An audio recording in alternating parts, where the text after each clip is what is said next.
सब पर भारी यूपी बिहारी होले आज्ञाकारी। साहस बल कौशल पर अपना जग में संहारस जिम्मेवारी। तो काहे बोझ महाराष्ट्र के सरकार कहता। तो काहे बोझ महाराष्ट्र के सरकार कहता। रोजे रोजे बतिया ठाकरे के परिवार कहता। रोजे रोजे बतिया ठाकरे के परिवार कहता।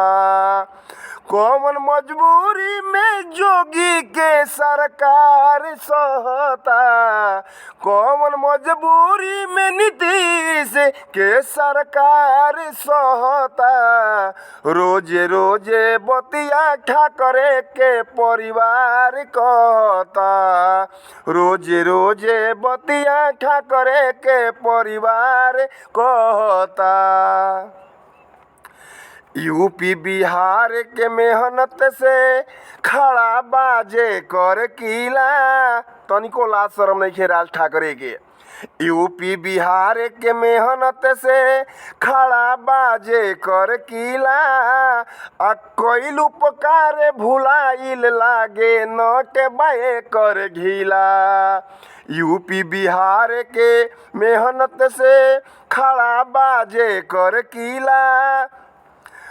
कईल उपकार भुलाइल लागे नट बाए कर घिला।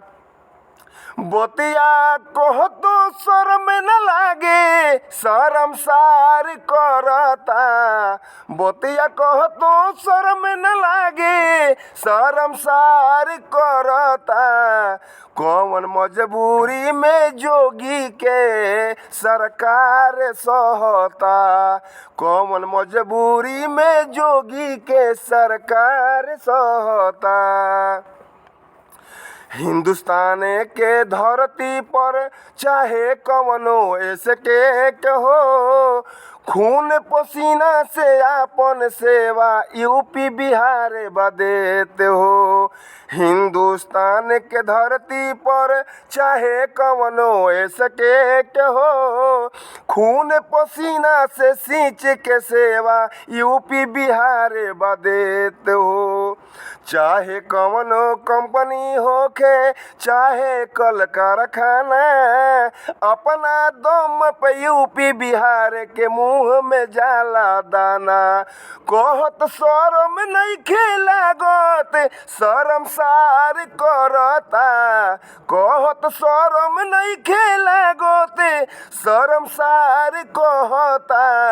बतिया रोजे रोजे ठाकरे के परिवार कहता। बतिया रोजे रोजे ठाकरे के परिवार कहता। धर्म के नाम पर कर्म बिगड़ल से। धर्म के नाम पर कर्म बिगड़ल से महाराष्ट्र के सरकार हो। कईल धईल माटी में मिलैलस बाला साहेब के परिवार हो।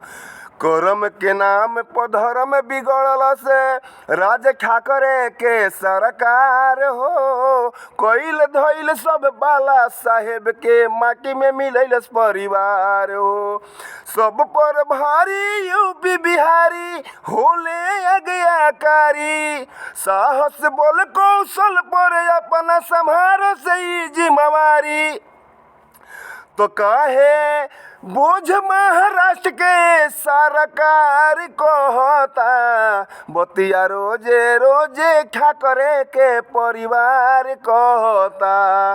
कौना मजबूरी में जोगी के सरकार सहता।